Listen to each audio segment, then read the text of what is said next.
Hi dear aspirants, welcome to the Dream Warriors Academy. ఈరోజు మనము ఈ వీడియోలో తెలంగాణ మాసపత్రికకు సంబంధించి జూన్ 2024 సంచికను చూసే ప్రయత్నం చేద్దాం. ఈ సంచికలోని ముఖ్యాంశాల చెప్పే ముందు మీకందరికీ తెలియజేసే విషయం ఏంటంటే జనవరి, ఫిబ్రవరి, మార్చి నెలకు సంబంధించిన తెలంగాణ మాసపత్రిక ప్రభుత్వం విడుదల చేయడం జరిగింది. కానీ తర్వాత ఏప్రిల్ మరియు మే నెలకు సంబంధించినటువంటి మాసపత్రికలను ప్రభుత్వం విడుదల చేయలేదు. ఎందుకంటే ఎలక్షన్ కోడ్ కారణంగా రిలీజ్ చేయలేదు. తర్వాత మళ్ళీ జూన్ మరియు జూలై నెలకు సంబంధించిన మాసపత్రికలు రిలీజ్ కావడం జరిగింది. కానీ వాటికి సంబంధించిన ఆన్లైన్ లింక్ కానీ ఆన్లైన్లో కానీ నాకు లభ్యం కాలేదు. కాబట్టి నేను కొద్దిగా ఎఫర్ట్స్ పెట్టి నాకున్న పరిచయాల ద్వారా ఈ యొక్క సాఫ్ట్ కాపీని నేను తీసుకోవడం జరిగింది. సో అందుకనే నాకు అది లభించిన వెంటనే మీకు ఈ యొక్క వీడియోను అందుబాటులో పెట్టే ప్రయత్నం చేస్తున్నా. ఇక నెక్స్ట్ ముఖ్య విషయం ఏంటంటే ఇది జూన్ సంబంధించినటువంటి తెలంగాణ మాసపత్రిక సంచిక. సో దీంట్లో నేను ముఖ్యమైన అంశాలన్నీ కూడా హైలైట్ చేసి మన డ్రీమ్ వారియర్స్ అకాడమీ యాప్లో మీకు అప్లోడ్ చేయడం జరుగుతుంది. సో ఎవరికైతే సాఫ్ట్ కాపీ విత్ నేను ఏదైతే ఇంపార్టెంట్ అండర్లైన్ పాయింట్స్ పెట్టానో అది కావాలనుకున్న వారు మన dream warriors academy app download చేసుకోండి. అది మనకు డిస్క్రిప్షన్లో కింద అవైలబుల్ ఉంటుంది. ఓకేనా? ఇకపోతే సో ఈ జూన్ మాసపత్రిక సంబంధించి మొత్తం చూసినట్టు ఏమవుతుందంటే ప్రభుత్వం యొక్క ప్రాధాన్యాలు ఏంది, ప్రభుత్వం యొక్క ప్రాధాన్యత ఏంది, ప్రభుత్వం వేటి మీద ఫోకస్ చేస్తుంది. సో ఓవరాల్గా ఒక ఇప్పుడు నడుస్తున్నటువంటి కాంగ్రెస్ అధికారంలో ఉన్నటువంటి కాంగ్రెస్ ప్రభుత్వం యొక్క మీద అవగాహన పెంచుకోవాలంటే ఈ మ్యాగజైన్ ఒక్కటి జరిగిపోతుంది. లైక్ ఎందుకంటే ఇందులో డ్రగ్స్ నిర్మూలనకు సంబంధించి కావచ్చు, ఆహార కల్తీకి సంబంధించి కావచ్చు, అమ్మ ఆదర్శ పాఠశాల కమిటీలను ఏర్పాటు చేయడం కావచ్చు, ఓకేనా, ధాన్యం కొనుగోలు కావచ్చు, తడిసిన ధాన్యాన్ని కూడా కొనడం, అలాగే సన్న వడ్లకు రాబోయే సన్న వడ్లకు 500 రూపాయల బోనస్, ఇట్లా ప్రభుత్వం యొక్క ప్రాధాన్యతలు, ప్రభుత్వం వేటి మీద ఫోకస్ చేయాలనుకుంటున్నది చాలా స్పష్టంగా ఇందులో పేర్కొనడం అనేది జరిగింది. సో ఇక ఏమాత్రం లేట్ చేయకుండా మనం డైరెక్ట్ ఇందులో ముఖ్యాంశాలను చూసే ప్రయత్నం చేద్దాం. సో ఇక్కడ మొట్టమొదట ఈ యొక్క ఆవిర్భావ దినోత్సవ వేడుకలు అనేటివి మనకు మొన్న జూన్ 2 నాడు జరిగినాయి, అందరికీ తెలిసిందే. సో ఇక్కడ ముఖ్యమంత్రి గారు ప్రసంగిస్తూ ఏమని చెప్పారంటే మనకు ఈ యొక్క రాష్ట్రం ఏర్పడడానికి ముఖ్య కారణాలు తెలంగాణ ఆవిర్భావ చరిత్రలో, వాళ్ళ మాటలు చెప్పాలంటే తెలంగాణ ఆవిర్భావ చరిత్రలో 3 మహిళా నాయకుల పేర్లను మనం గుర్తుంచుకోవాలి అని చెప్పడం జరిగింది. వాళ్ళు ఎవరంటే తెలంగాణ ప్రకటనలో కీలక పాత్ర పోషించినటువంటి ఆనాటి యూపీఏ చైర్పర్సన్ శ్రీమతి సోనియా గాంధీ గారు, అలాగే ఆ బిల్లును పార్లమెంట్లో ఆమోదింపజేయడంలో ప్రధాన పాత్ర పోషించినటువంటి బాబు జగజ్జీవన్ రావు కుమార్తె గారైనటువంటి మరియు ఆనాటి లోక్సభ స్పీకర్ అయినటువంటి శ్రీమతి మీరా కుమార్ గారు, అలాగే ఆ బిల్లును సమర్థించినటువంటి బీజేపీ పక్ష నాయకురాలైనటువంటి శ్రీమతి సుష్మా స్వరాజ్ యొక్క పేర్లు అనేది చరిత్ర పుటలో నిలిచిపోతాయని ముఖ్యమంత్రి రేవంత్ రెడ్డి గారు స్పష్టం చేయడం జరిగింది. సో మీకు ఇది ఇక్కడ కాకుండా కూడా తెలంగాణ ఉద్యమ చరిత్ర పేపర్ 4లో రేపొద్దున ఈ 3 గురించి మాత్రం, సో వీళ్ళు ఎక్కడెక్కడ ఏమేమి ప్రకటన చేశారు, లోక్సభలో ఎప్పుడో ఆమోదం జరిగింది బిల్లు, కానీ సుష్మా స్వరాజ్ ఎటువంటి వ్యాఖ్యలు చేసింది, ఇటువంటి వాళ్ళకి సంబంధించిన ఏదైనా ఉద్యమ చరిత్రలో ఏమైనా డేటా ఉంటే మీరు చదువుకునే ప్రయత్నం చేయండి. మనము ఎక్స్పెక్ట్ చేయొచ్చు అక్కడ నుంచి క్వశ్చన్లు, ఓకేనా? సో అలాగే ఇక్కడ ఈ ఉత్సవాల్లో మరో శుభ పరిణామం ఏమేం జరిగిందంటే రాష్ట్ర గీతాన్ని ఆవిష్కరించుకోవడం. సో తెలంగాణ ఉద్యమ సమయంలో ఉర్రు తొలగించినటువంటి అందశ్రీ రాసిన గీతాన్ని, ఈ ఇంతకాలం మరుగుపడిన ఈ గీతాన్ని ప్రజాభిష్టం మేరకు ప్రజల హర్షధ్వానాల మధ్య ముఖ్యమంత్రి గారు రాష్ట్ర గీతంగా ప్రకటించి ఆవిష్కరించారని చెప్పేసి చెప్పడం జరుగుతుంది. ఇకపోతే ఇదే ఆవిర్భావ దినోత్సవం సందర్భాన ట్యాంక్ బండ్పై కొన్ని ఆవిర్భావ వేడుకలు 10 ఏళ్ల పండుగ పేరుతో, ఏ పండుగ ఇక్కడ మనకు ఫ్రంట్ పేజ్ అది ఇచ్చిండు. సో ఆవిర్భావ వేడుకలను ప్రభుత్వం ఏ పేరుతో నిర్వహించిందంటే 10 ఏళ్ల పండుగ అనే పేరుతోని నిర్వహించిందని చెప్పేసి ఒకటి గుర్తుపెట్టుకోండి. ఇక్కడ ఇచ్చిరా అవార్డు కూడా, సో నేను అది వచ్చినప్పుడు నేను ఇస్తాను, ఓకేనా? సో దీని సందర్భంగా లేదర్ షో, కార్నివాల్ అనేటువంటి ఆకట్టుకున్నాయని ఇక్కడ చెప్తారు. ఇకపోతే ఇండెక్స్ విషయానికి వస్తే నేను కొన్నిటిని హైలైట్ చేసుకున్నా. అంటే ఎగ్జామ్ పాయింట్ ఆఫ్ వ్యూలో అంటే రేపు పొద్దున ఎంసీక్యూస్కు సంబంధించి గ్రూప్ 2 కానీ గ్రూప్ 3 కానీ ఇతర టీజీపీఎస్సీ నిర్వహించే పరీక్షలకు ఎక్కడి నుంచి మల్టిపుల్ చాయిస్ క్వశ్చన్ రూపంలో ప్రశ్న వచ్చేటి అటువంటి వాటి కొన్ని హైలైట్ చేసిన. అలాగే ప్రభుత్వం మీద ఇప్పుడున్నటువంటి ప్రభుత్వం మీద అవగాహన పెంపొందించుకోవడానికి మనం రేపు పొద్దున ఇంకేదైనా డైలీ న్యూస్ పేపర్ చదువుతున్నప్పుడు వేటిని మనము నోట్ చేసుకొని కరెంట్ అఫైర్స్గా భావించి రాసుకోవాలని మనకు డౌట్ ఉన్నప్పుడు ఇక్కడున్న ఈ మ్యాగజైన్ చదివితే దీన్ని మనం రేపు నోట్ చేసుకోవాలని ఒక అవగాహన కల్పించినట్టు మ్యాగజైన్ ఒక 2-3 అంశాలు తప్ప మిగిలిన అంశాలన్నింటినీ కూడా చాలా బాగా రూపొందించడం జరిగింది. చూద్దాం ఇక్కడ పార్లమెంటు విజేతలు ఎవరికి ఎక్కువ మెజారిటీ వచ్చింది. అలాగే మనము గతంలో విడుదల చేసినటువంటి మన ఛానల్లో విడుదల చేసినటువంటి తెలంగాణ మంత్లీ మ్యాగజైన్ ఏదైతే ఉందో ప్రత్యేకంగా తెలంగాణ అంశాల కోసం తెలుగులో మన డ్రీమ్ వారియర్స్ అకాడమీ యాప్లో తెలంగాణ అంశాలను ప్రస్తావిస్తూ తెలంగాణ కరెంట్ అఫైర్స్ని మనము రిలీజ్ చేయడం జరుగుతుంది. సో అందులో ఉన్నటువంటి చాలా అంశాలు ఇక్కడ కూడా రిపీట్ అయినాయి. సో అట్లా ఒకటి travel safe app, T safe app అని చెప్పేసి ఒకటి ఉంటుంది. టీ సేఫ్ నాకు ఇట్లా కొద్దిగా రాయడం ఇది ఫస్ట్ టైం, నాకు ఎంత అవగాహన లేదు ఇది ఎట్లా రాస్తారు అనేది. సో అందుకే లెటర్ కొద్దిగా టైట్ ఉంటుంది. T safe app. అలాగే మూసి రివర్ ఫ్రంట్కి సంబంధించి అధిక ప్రాధాన్యం. అలాగే టీజీ అనే కోడ్ను టీఎస్గా మార్చారు. అలాగే పెట్టుబడులకు హైదరాబాద్ స్వర్గధామం. ఓకేనా. నెక్స్ట్ వచ్చేసి ఇందిరమ్మ ఇళ్ళకి సంబంధించిన ఆ పథకం గురించి. అలాగే ఆలయ భూములకు జియో ట్యాగింగ్ చేయడం.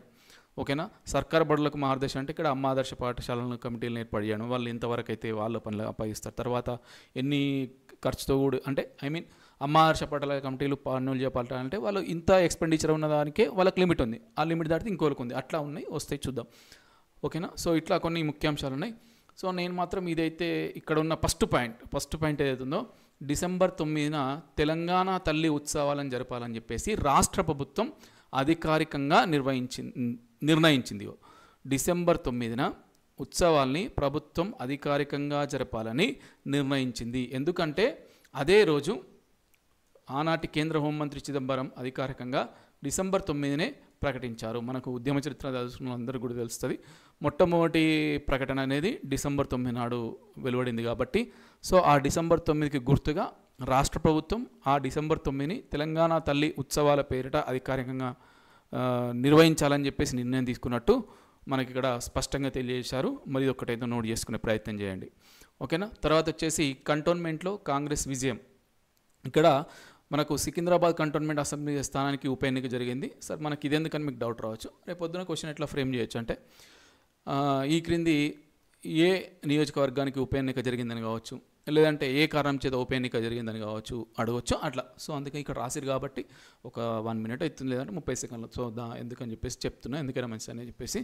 సో ఇక్కడ కాంగ్రెస్ అభ్యర్థి శ్రీ గణేష్ అనేట ఆయన బీజేపీ అభ్యర్థిపై తన సమీప అభ్యర్థి అయినటువంటి బీజేపీ అభ్యర్థి వంశీచంద్ర తిలక్పై గెలిచిండు. ఓకేనా. ఇది ఎందుకు జరిగింది ఉప ఎన్నిక అనేది మీకు అందరికీ తెలిసిందే. సికింద్రాబాద్ కంటోన్మెంట్ సంబంధించి మాజీ ఎమ్మెల్యే సాయన్న కుమార్తె అయినటువంటి లాస్యానందిత గారు బీఆర్ఎస్ అభ్యర్థిగా గెలుపొంది కొద్ది రోజులకే రోడ్డు ప్రమాదంలో మరణించడం వల్ల ఈ ఉప ఎన్నిక అనేది అనివార్యమైంది. ఇది మనకు సికింద్రాబాద్లో సంబంధించి ఉప ఎన్నిక విజయం గురించి. ఇకపోతే ఇందులో చాలా స్పష్టంగా ఉంది. ఎప్పుడైతే రాష్ట్ర ఆవిర్భావ వేడుకల్లో సీఎం రేవంత్ రెడ్డి గారు ప్రసంగించారో రాష్ట్రం యొక్క విజన్ అనేది, రాష్ట్రం యొక్క ఫోకస్ అనేది ఏందనేది ఈ యొక్క ప్రసంగంలో చాలా స్పష్టంగా మనకు what is Congress going to do in near future అనేది ఇక్కడ ప్రత్యేకంగా పేర్కొన్నారు. సో ఇది మొత్తం ప్రతి వర్డ్ టు వర్డ్ 60 పేజీలు ఉన్నది. 60 పేజీలలో ఒక దాదాపు 5-6 పేజెస్ ఏమో మొత్తం ఈ బేస్ ఉన్నాయి. మిగిలిన ప్రతి అంశాన్ని వర్డ్ టు వర్డ్ చదివి నాకు ఎగ్జామ్ పాయింట్ ఆఫ్ వ్యూలో ఇంపార్టెంట్ అనిపించినాయి, ముఖ్యమైనవి అనిపించినాయి, టాప్ ప్రియారిటీ అనిపించినాయి, అండర్లైన్ చేసే ప్రయత్నం చేసిన. సో ఇక్కడ 4 కోట్ల ప్రజల హృదయ ఆనందంతో గుప్పంగే పర్వదినం అని చెప్పేసి, అలాగే 6 దశాబ్దాల మన కలను నిజం చేసినటువంటి ప్రధానమంత్రి శ్రీ మన్మోహన్ సింగ్ గారికి, యూపీఐ చైర్పర్సన్ శ్రీమతి సోనియా గాంధీ గారులకు కృతజ్ఞతలు తెలుపుతూ ఇక్కడ ప్రసంగాన్ని స్టార్ట్ చేశారు. అయితే ఈ ప్రసంగంలో ఏవైతే ముఖ్యాంశాలు ఉన్నాయో మనం అవి ఒక్కసారి చూసే ప్రయత్నం చేద్దాం. ఇక్కడ ఒక 2-3 కొటేషన్లను సీఎం గారు పేర్కొనడం జరిగింది. దాశరథి చెప్పినట్టు తెలంగాణ అమాయకపు నిరజాననే, కానీ అన్యాయం జరిగితే తిరగబడే నైజం కూడా మనకుంది. రేపు పొద్దున ఈ వాక్యం కానీ ఇది కానీ ఎవరన్నారని చెప్పేసి మనకు అడిగితే మాత్రం ఇది ఒకటి గుర్తుపెట్టుకునే ప్రయత్నం చేయండి. తెలంగాణ అమాయకపు నిరజానే, కానీ అన్యాయం జరిగితే మాత్రం తిరగబడుతుందని చెప్పేసి ఎవరన్నారంటే దాశరథి గారు. అలాగే ఇది అందరికీ తెలిసిందే. కింది ప్రాంతేతరుడు ద్రోహం చేస్తే పొలిమేర వరకు తరిమి కొడతాం, మన ప్రాంతం వాడే ద్రోహం చేస్తే ప్రాణాలతోనే పాతి పెడతామని చెప్పేసి కాళోజీ అన్నారని చెప్పి కూడా అతని ప్రసంగంలో ప్రస్తావించడం జరిగింది. ఇకపోతే డిసెంబర్ 7, 2023 ప్రారంభమైన ప్రజాపాలనలో స్వేచ్ఛ పునరుద్ధరణకు మొదటి ప్రాధాన్యత ఇచ్చాం. అంటే ప్రజలు స్వేచ్ఛగా వాళ్ళ యొక్క అర్జీలను పెట్టుకోవచ్చు, ఎవరినైనా కలవచ్చు.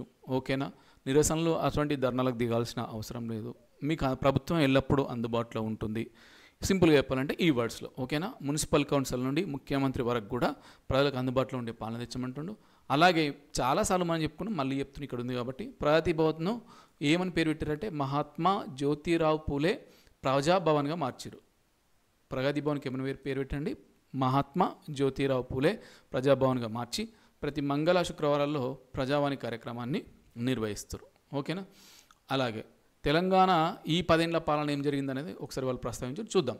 తెలంగాణ మూల స్వభావమైన స్వేచ్ఛపై దాడి జరిగింది. సామాజిక న్యాయం అనేది మేడిపండు చందంగా మారింది. ప్రజలందరికీ చెందాల్సినటువంటి రాష్ట్ర సంపద గుప్పెడి మంది చేతుల్లోకి చేరిందని చెప్పి వాళ్ళ ప్రసంగంలో పేర్కొన్నాడు. సో ఇట్లా సోనియా గాంధీ ఇన్వైట్ చేయాల్సిన అవసరం ఏమొచ్చింది, ఆమెను ఎందుకు ఆహ్వానించాము అని చెప్పేసి దానికి గల రీజన్స్, సహేతుకమైన కారణాలను ఇక్కడ వాళ్ళు ప్రస్తావించారు. ఇది మనకు పోటీ పరీక్షల కోణంలో అక్కర్లేదు. కాకపోతే ఒక 2 నిర్ణయాలను ప్రభుత్వం తీసుకుంది, కొన్ని కీలక నిర్ణయాలు తీసుకుంది ఈ ప్రభుత్వం. ఏంది, ఒకటి సాంస్కృతిక పునరుజ్జీవనం చేపట్టాలి, ఒకటి ఆర్థిక పునరుజ్జీవనం. అంటే సాంస్కృతికంగా ఇంకా మనం ముందడుగు వేయాలి, అలాగే ఆర్థికంగా కూడా పరిపుష్టిని సాధించాలని చెప్పేసి ఈ గవర్నమెంట్ నిర్ణయం తీసుకున్నట్టు తెలుస్తుంది. దీనిలో భాగంగా ఏం చేశారంటే సాంస్కృతిక పునరుజ్జీవనంలో భాగంగా జయ జయ హే తెలంగాణ గీతాన్ని రాష్ట్ర అధికారిక గీతంగా సగర్వంగా ప్రకటించారు. అదే జూన్ 2న ఇదే సాంస్కృతిక పునరుజ్జీవానికి తొలిగడుగు అని చెప్పి కూడా పేర్కొన్నారు.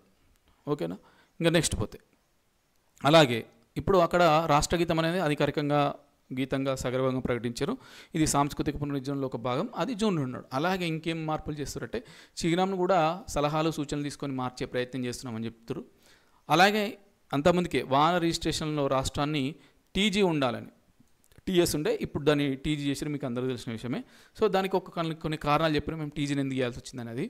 యువత తమ గుండెలపై టీజీ అక్షరాలను బొట్లుగా పొడిపించుకున్నారని, ఉద్యమ సమయంలో తెలంగాణ అంటే టీజీ అనే రాష్ట్ర సంక్షిప్త అక్షరాలుగా ప్రజలు నిర్ధారించుకున్నారు కాబట్టే మేము టీఎస్ను టీజీ చేసుకున్నామని చెప్పేసి వాళ్ళు చెప్పడం జరుగుతుంది. ఓకేనా, కారణాలు ఏవైనా నేను ఇక్కడ చెప్తున్నా. ఓకేనా, సో త్వరలో ప్రజల ఆకాంక్షలను ప్రతిబింబించే విధంగా అలాగే తెలంగాణ తల్లి రూపం కూడా సిద్ధమవుతుంది. అంటే సాంస్కృతిక అంటే మేము రాష్ట్రగీతాన్ని ప్రకటించినాము, టీఎస్ స్పేస్లో టీజీ తీసుకొచ్చినాము, అలాగే తెలంగాణ చిహ్నాన్ని కూడా సూచనలు సలహాలతో మార్చదలుచుకున్నాము, అలాగే తెలంగాణ తల్లి రూపానికి కూడా ఒక పునరుజ్జీవనం చేసేటువంటి రూపాన్ని కూడా తేవడానికి సిద్ధం ఉన్నారని చెప్పి చెప్తారు. ఇక మరి ఆర్థిక పునరుజ్జీవనం అంటే ఏంటంటే 7 లక్షల కోట్ల అప్పు ఉంది మనకి ఇప్పుడు ప్రస్తుతం. 10 ఏళ్లలో మనకి 7 లక్షల కోట్ల అప్పు ఉంది. కాబట్టి ఆర్థిక క్రమశిక్షణను పాటిస్తూనే సంక్షేమం అభివృద్ధిలో రాజీ పడడం, అంటే పైసలు అనేది డిసిప్లిన్గా ఖర్చు పెట్టుకుంటేనే రేపు పొద్దున సంక్షేమం ఖర్చు పెట్టాల్సి వచ్చినా, అభివృద్ధికి నిధులు ఇవ్వాల్సి వచ్చినా కానీ అందులో కాంప్రమైజ్ కామని చెప్తూ వాళ్ళ యొక్క ఉద్దేశాన్ని ఇక్కడ మనకు వివరిస్తారు. అలాగే గ్రీన్ తెలంగాణ 2050 మాస్టర్ ప్లాన్ అనేది తీసుకొస్తారు.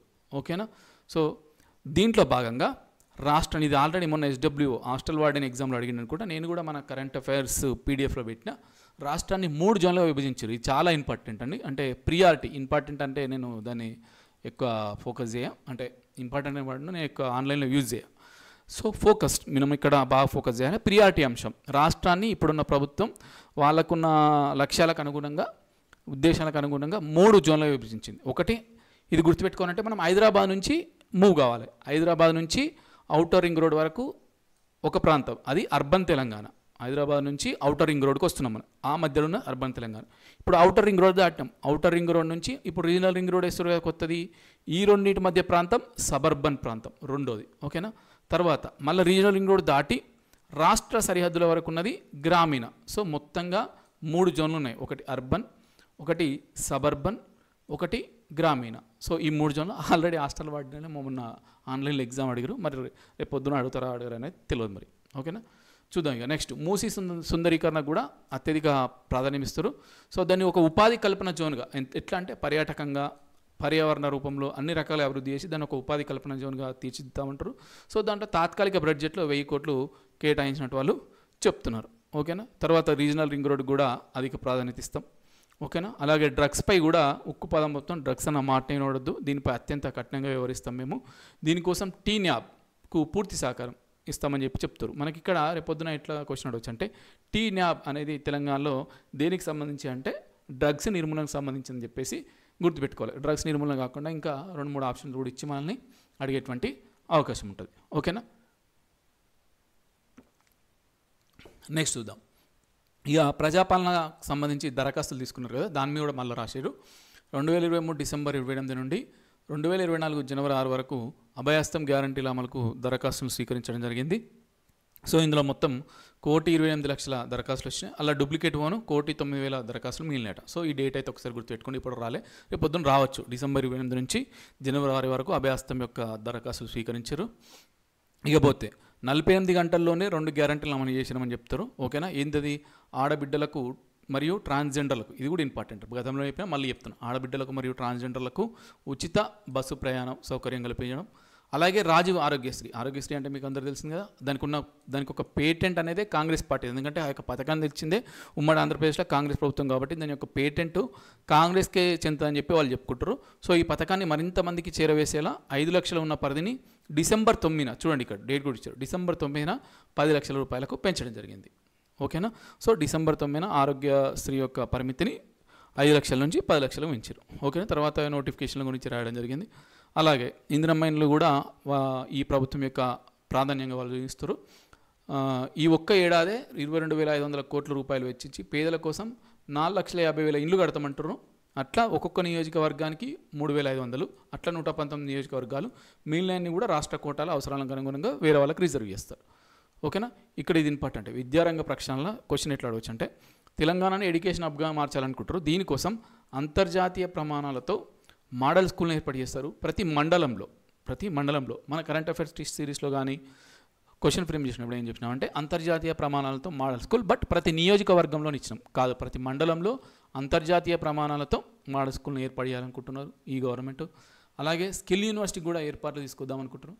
ఈ స్కిల్ యూనివర్సిటీ ఎట్లా ఏర్పాటు చేయాలి ఏంది అనే దానిపైన ఢిల్లీ, ఒడిస్సా, అలాగే గుజరాత్ రాష్ట్రాల్లో పర్యటించి కూడా దానికి సంబంధించిన అధ్యయనం అనేది చేపట్టడం జరిగింది.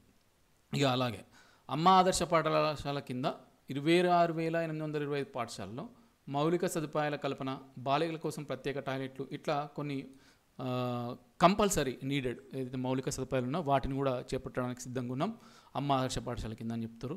అలాగే రైతుల కోసం రైతులకు ఉచిత విద్యుత్ కావచ్చు, రుణమాఫీ చేసిన చరిత్ర మాకుంది, మేము ఇక ముందు కూడా వాటి అన్నింటికి కొనసాగిస్తామని చెప్పేసి చెప్తుండే. ఇక్కడైతే నేనైతే డేటా ఏవైతే స్పెసిఫై చేస్తలేనో అవి ఇప్పుడు ప్రస్తుతం అప్డేట్ అయిన డేటా ఉంది కాబట్టి వాటిని అక్కడ డేటా స్పెసిఫై చేస్తలేను. నేనైతే డేటాతో సహా చెప్తున్నానో అవి అట్లే మారందనమాట. ఓకేనా, నెక్స్ట్ చూద్దాం. ఇకపోతే ఇది ఒకటి కొద్దిగా నాకు ఇక్కడ కొద్దిగా లభ్యం కాలేదు, ఇక్కడైతే మెన్షన్ చేసి చూద్దాం. రాష్ట్ర చరిత్రలో ఎన్నడూ లేని విధంగా ఈ ఏడాది మార్చి 6న అత్యధికంగా 298.19 మిలియన్ యూనిట్ల విద్యుత్ సరఫరా చేసిరట. ఇదే రికార్డ్ అంట ఇప్పటివరకు రాష్ట్రంలో. అంత యూనిట్ల కన్జంప్షన్ ఉంటే దాన్ని ఏమంటారు, దానికి అంతరాయాలు లేకుండా సరఫరా చేశారని చెప్తారు. అలాగే దావోస్ పర్యటనలో భాగంగా 40,000 కోట్ల రూపాయల పెట్టుబడులు ఆహ్వానించడం, వాటిని కూడా ఇంప్లిమెంట్ చేసే పనులు ఉన్నామని చెప్పేసి ఇక్కడ చెప్తారు. ఓకేనా, నెక్స్ట్ మేము మహిళలకు అధిక ప్రాధాన్యత ఇవ్వదలుచుకున్నామని చెప్పేసి వాళ్ళ కోసం ఏమేమి చేస్తున్నామని చెప్తారు. సో వాళ్ళు తయారు చేసే ఉత్పత్తులకు సరైన మార్కెటింగ్ కల్పించడం, అలాగే విద్యార్థుల యొక్క యూనిఫామ్స్ను, ఈ మధ్యలో స్కూల్ పిల్లలకు యూనిఫామ్ ఉంటుంది కదా, వాటికి సంబంధించిన కుట్టే ఆర్డర్ కూడా మహిళా సంఘాలకు ఇవ్వడం. అలాగే మనకు వంటగదికి సంబంధించి గ్యాస్ బండ ఏదైతే ఉంటుందో, గ్యాస్ ఉంటుందో దాన్ని 500 రూపాయలకి ఇవ్వడం, ఇదంతా కూడా మహిళల కోసం ఏం చేస్తున్నామని చెప్తారు. అలాగే పల్లె కన్నీరు పెడుతుందో అని చెప్పేసి మనం అప్పట్లో వాడుకున్నాం. ఒకనాడు ఆవేదనతో పాట వాడినాం, అట్లుండొద్దు. ఇకపై పచ్చని పైరులతో, పాడి పంటలతో రైతుల ముఖాల్లో చిరునవ్వుతో వెలగాలి. సో ఇక్కడ ఏం చేయాలి, ఈ పాట ఎవరు వారు మీకు అందరికీ తెలిసిందే. ఓకేనా, సో అట్లా ఇక్కడ మెన్షన్ చేసినటువంటి వ్యక్తులు కానీ ఏమైనా కొటేషన్స్ కానీ సాంగ్స్ కానీ ఏమైనా ఉంటే వాటి గురించి ఒక్కసారి చూసుకునే ప్రయత్నం చేయండి. ఇట్లా తన యొక్క సందేశాన్ని ముగించడం జరిగింది. జై తెలంగాణ, జై హింద్ అని చెప్పేసి. ఓకేనా, నెక్స్ట్ వచ్చేసి ఇక్కడ ఇది ఒక ఆర్టికల్ మాత్రం సపరేట్గా సోనియా గాంధీ గారి గురించి ఇక్కడ రాయడం జరిగింది. సో ఎందుకనేది ఇక్కడ చూద్దాం. సో తెలంగాణ రాష్ట్రాన్ని ఇస్తామని తాను 2004లోనే చెప్పిందన్న విషయాన్ని గుర్తు చేశారు. ఓకేనా, ఈమె యాక్చువల్గా ఆవిర్భావ వేడుకలకు పిలిచారు, సోనియా గాంధీని ఆహ్వానించారు, కానీ ఆమె అనివార్య కారణాల వల్ల రాకపోతే ఒక వీడియో సందేశాన్ని పంపించడానికి. ఆ వీడియో సందేశంలో ఏముంది, అసలు ఆమె ఎందుకు ఆహ్వానించమనడానికి ఇక్కడ చిన్న ఎక్స్ప్లెయిన్ చేస్తున్నాడు. మనకు ఉద్యమ చరిత్రలో భాగంగా ఇక్కడ ఉపయోగపడతాయని రిపీట్ చేస్తున్నా. ఓకేనా, సో 2004లో కరీంనగర్లో జరిగిన మీటింగ్లో నేను మాట ఇచ్చిన, ఆ మాటకు అనుగుణంగా మీ యొక్క ఆకాంక్ష నెరవేర్చిన అని చెప్పేసి ఇక్కడ మనకు ఈ పేరాలో అర్థమవుతుంది. ఓకేనా, నెక్స్ట్ వచ్చేసి ఇక్కడ ఇది ఇంపార్టెంట్. తెలంగాణ చరిత్ర పుటల్లో ఆ ముగ్గురు మహిళలు. ఇట్లా మహిళలకు ప్రాధాన్యత ఇవ్వడం అనేది చాలా రేర్, కానీ ఇక్కడ ఇట్స్ వెరీ గుడ్.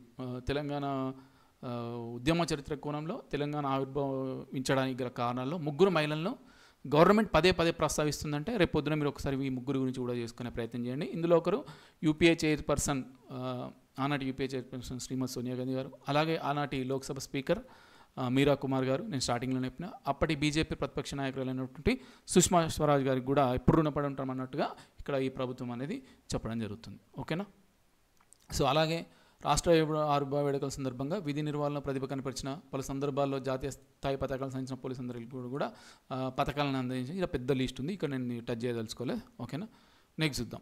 ఇక ఎట్లయితే ఉదయం పోలీస్ పరేడ్ గ్రౌండ్లో వేడుకలు జరిగినాయో సాయంత్రం ట్యాంక్ బండ్పై దశాబ్ది ఉత్సవాలను ఘనంగా నిర్వహించారు. రేపు పొద్దున ఇక్కడ నుంచి కూడా క్వశ్చన్ ఫ్రేమ్ చేయొచ్చు, ఎందుకంటే ఆన్లైన్లో క్వశ్చన్లు ఫ్రేమ్ చేసేటప్పుడు ఎక్కడి నుంచైనా క్వశ్చన్లు అడగచ్చు. సో వాళ్ళు ఏమంటారు, రాష్ట్ర ఆవిర్భావ వేడుకలను సాయంత్రం వేళ ఎక్కడ ఘనంగా నిర్వహించారంటే ట్యాంక్ బండ, ఇంకేదో ఆప్షన్ ఇచ్చినాం, ట్యాంక్ బండ్పై దశాబ్ది ఉత్సవాలు ఘనంగా జరిగినాయి అని చెప్పి గుర్తుపెట్టుకోండి. ఏ పేరుతో అంటే 10 ఏళ్ల పండుగ పేరుతో అని చెప్పేసి కూడా గుర్తుపెట్టుకోండి. దీనికి గవర్నర్ సిపి రాధాకృష్ణన్ గారు కూడా హాజరయ్యారు. అయితే ఇక్కడ ఈ యొక్క ఉత్సవాలు ఏమైందంటే మన తెలంగాణలోని జానపద కళారూపాలైనటువంటి 17 కళారూపాలను ప్రదర్శించారు. అలాగే రాష్ట్ర గీతాన్ని రచించినటువంటి అందశ్రీ గారిని, అలాగే దానికి మ్యూజిక్ను అందించినటువంటి కీరవాణి గారిని సీఎం రేవంత్ రెడ్డి గారి ఇతరులు సన్మానించడం జరిగింది. ఓకేనా. మరి ఇక్కడ అదే కాకుండా ఇంకేమేమి ప్రోగ్రామ్ కండక్ట్ చేశారంటే 5,000 మంది పోలీసులు ఫ్లాగ్ మార్చ్. ఓకేనా. తర్వాత చివరగా లేదర్ షో, చివరిగా ఏర్పాటు చేసింది మాత్రం లేదర్ షో. సో 5,000 మంది పోలీసులు జాతీయ జెండాలతో ఫ్లాగ్ మార్చ్ నిర్వహించారు. ఈ సందర్భంగా రాష్ట్ర గీతం ప్లే అవుతుంది. ఓకేనా. ఇక్కడ ఏంటంటే పూర్తి గీతాన్ని, రాష్ట్ర గీతం యొక్క జయ జయ హై తెలంగాణ పూర్తి గీతాన్నేమో ఇక్కడ ఆవిష్కరించిండు. 2 ఉన్నాయి, సింపుల్గా అంటే పూర్తి కాకుండా కొద్దిగా ఉన్నది, అంటే తక్కువ లైన్లో ఉన్న ఒక గీతం ఉంది, పూర్తి గీతాన్ని ఇక్కడ ఆవిష్కరించారు. మామూలుగా సింపుల్ లైన్లు ఉన్నదని అక్కడ పేరెడ్ గ్రౌండ్స్లో ఆవిష్కరించారు. అదొకటి గుర్తుపెట్టుకునే ప్రయత్నం చేయండి. దశాబ్ది వేడుకలు, ఫ్రీ బస్సులు, ఇదంతా మ్యాటర్ కొన్ని రాసింది, మనకి ఇక్కడ అవసరం లేదు, అక్కడ నేను అండర్లైన్ చేయలేదు. ఓకేనా. ఇంకా చూద్దాం. రాష్ట్రంలో కావాల్సినంత కరెంట్ ఉంది. ఈ యొక్క ఆర్టికల్ యొక్క ముఖ్య ఉద్దేశం ఏంటంటే రాష్ట్రంలో కావాల్సినంత కరెంట్ ఉంది, మా అధికారులు ఎల్లవేళ శ్రమిస్తారు, వాళ్ళు మంచిగా నిబద్ధతను పనిచేస్తారు, ఎక్కడ కూడా కరెంటుకి అంతరాయం లేదు, కావాలనే ప్రతిపక్షాలు మా మీద అని చెప్పేసి వాళ్ళు అంటున్నారు. కాకపోతే ఇక్కడ కొన్ని మనకు క్యాలిక్యులేషన్స్ ఇచ్చిండు, డేటా ఇచ్చిండు, గత సంవత్సరంలో మనకు విద్యుత్ వినియోగం ఎట్లుండే మేలో ఇప్పుడు ఎంత ఉంది అని చెప్పేసి అది ఒక్కసారి చూద్దాం. సరాసరి వినియోగం అనేది 157.9 మిలియన్ యూనిట్ల నుండి ఈ సంవత్సరం 226.62 మిలియన్ యూనిట్లకు పెరిగింది, అంటే 43% పెరిగిందట మొత్తం రాష్ట్రంలో. అలాగే గ్రేటర్ హైదరాబాద్లో చూసుకున్నట్టయితే సరాసరి వినియోగం అనేది 57.5 మిలియన్ల నుండి ఈ సంవత్సరం 88 మిలియన్లకు పెరిగిందట. సో అట్లా 53% పెరిగిందని చెప్పేసి కరెంట్ యొక్క వినియోగం ఇది స్థాయిలో పెరిగినా కూడా మేమైతే నిరంతర సరఫరా చేస్తున్నాం కరెంట్ అని చెప్పేసి చెప్తున్నాడు. ఓకేనా. ఇక మే 6వ తేదీన అర్ధరాత్రి 12:19 4,059 అంటే 4,059 మెగావాట్లుగా నమోదైంది. గత సంవత్సరం పోల్చుకుంటే ఆ మే 6 నాడు 300% ఎక్కువ నమోదైందట. వాళ్ళ యొక్క డేటా ఇస్తారు, రేపు పొద్దున ఒకవేళ రికార్డు అట్లా ఏమైనా అడిగితే కరెంట్ సంబంధించి చెప్పొచ్చు. ఇక్కడ కూడా మళ్ళీ కాంగ్రెస్ చలువ, సోనియా తెగవ, తెలంగాణ. సో అధికారంలో ఉన్న కాంగ్రెస్ ప్రభుత్వం వాళ్ళ యొక్క స్టెప్స్ వల్లనే తెలంగాణ కళ సాకారం అయింది అనే దిశగా అందులో ఎవరైతే కీలక పాత్ర పోషించారో ముఖ్యంగా శ్రీమతి సోనియా గాంధీ గారు అంటే కాంగ్రెస్ పార్టీకి ఇరు రాష్ట్రాల్లో తీవ్ర నష్టం జరుగుతుందని తెలిసినా కూడా రాష్ట్ర ఏర్పాటుకు పూనుకున్నారని చెప్పేసి ఈ యొక్క పేరా యొక్క ముఖ్య ఉద్దేశం.